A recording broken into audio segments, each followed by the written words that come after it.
Do your friends, family, and loved ones arrive home every day in good health and well-being? If so, it's largely due to the work of these hidden in sight heroes. This secretive group of professionals fights every day to keep workplaces safe so that the rest of us can work without fear of illness or calamity. Let's learn about some unusual heroes and the uncommon pathways to protect workers, the public, and the environment. IH is the code for industrial hygienist, a code name that provides cover for one of the most important and rewarding jobs on Earth. They protect people from workplace hazards and dangers in their communities. These professionals use the latest breakthroughs in science, technology, engineering, and research to anticipate potential threats. Many of these threats surround us on a daily basis, and unseen enemy IHS are trained to recognize and fight.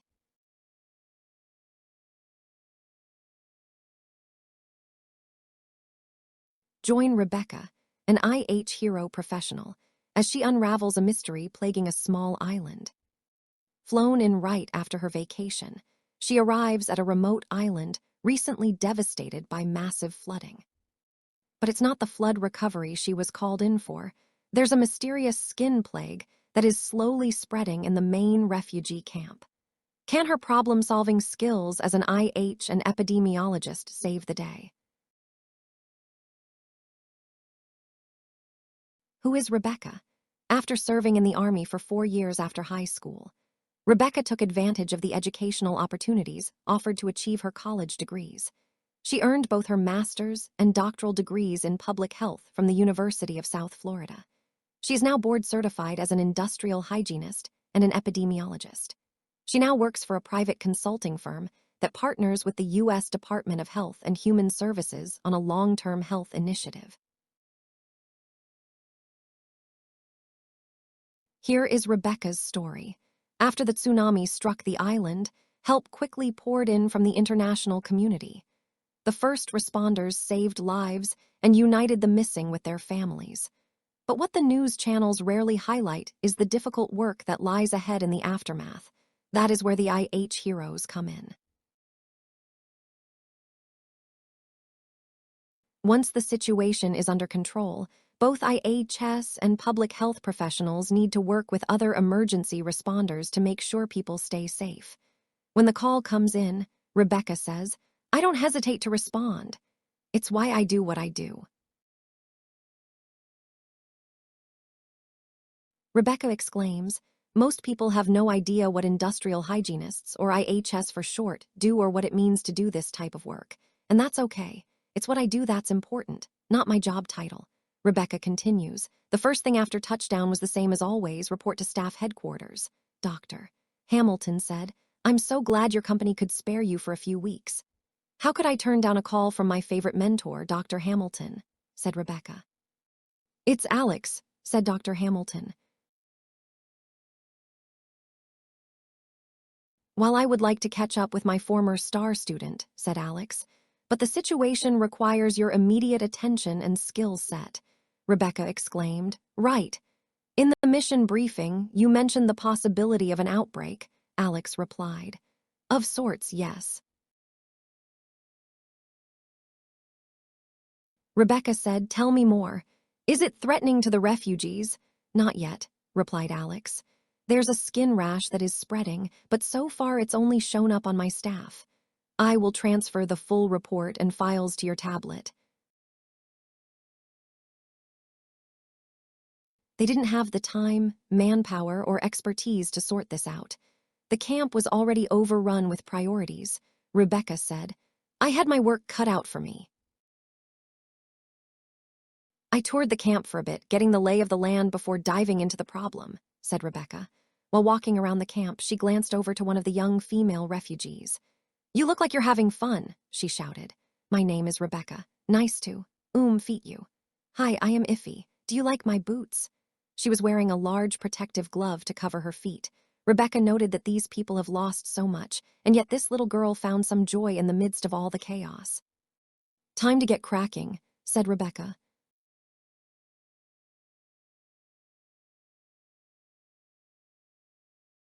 There are 5 steps to a proper assessment investigation. First, anticipate the situation based on the files that Alex transferred. Rebecca looked at the manpower, methods, and materials being used. Second, recognize what is going on. Rebecca documented everything. She said, "I need to establish a baseline for my investigation." Volunteer workers had the rash on various parts of their bodies. There was no set pattern. Third, evaluate the problem. To do that, Rebecca had to apply scientific concepts to measure biological, chemical, and physical hazards and establish an exposure profile. After a full day of work, Rebecca had checked out all of the tools, food, clothes, and equipment the staff assessed. Rebecca said, "I even shadowed the doctors and aid workers. Nothing jumped out as potential vectors for the rash. What concerns me most was the potential this rash had for genetic mutation." Rebecca knew that the refuge population was at risk. She said, "I would not reach steps 4 and 5 of my investigation if a key factor was not accounted for. Camp conditions could turn this rash into something deadly if I cannot find the cause." At the end of 2 days, Rebecca said, "I still had nothing to show for my efforts. Nothing at all. I have to be missing something so simple. Sometimes the solution is just outside of our proverbial box." Miss Rebecca asked a female refugee. "It's iffy. I think she's sick." Rebecca replied, "What's the matter with her?" The mother said, "She got this rash yesterday. It really looks nasty, and she barely slept last night. Was so playful 2 days ago. She isn't feeling well at all. She going to be okay?" Rebecca replied, "Yes, she will. In fact, they are all going to be okay, thank you." "Aha, our gloves," exclaimed Rebecca. "You have just shown me what I needed to see."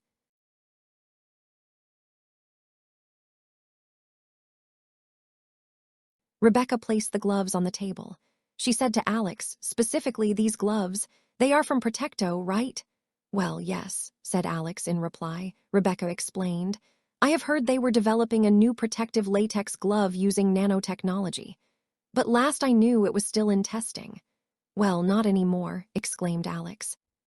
Rebecca replied, "What do you mean by that?" Alex went on to explain how a month ago, they were critically low on basic medical supplies at the staging line, including gloves and common medicines. He had several contacts at Protecto and heard that they were just about ready to put these gloves on the market. He reached out to some people he knew over there, and they sent over a batch of them as a donation. Alex continued, "We have been using them for about a month. And the rashes started soon afterwards." "Oh," said Alex. Alex became very concerned about what he had just heard. "But how is this possible?" he said. "They did extensive product testing. They are known for being sticklers with quality control." Rebecca replied, "I do not think anyone thought of the combination of extreme tropical conditions, salt water, and human sweat." Finally, Rebecca had now reached the 4th stage of her investigation: control.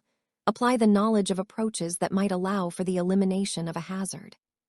She said to Alex, "Those 3 factors are causing a severe reaction in those who have skin sensitivities, such as non-native and volunteers." Alex replied, "That is going to be a problem." Rebecca noted that initial tests show it is treatable with some antibiotics and cortisone cream.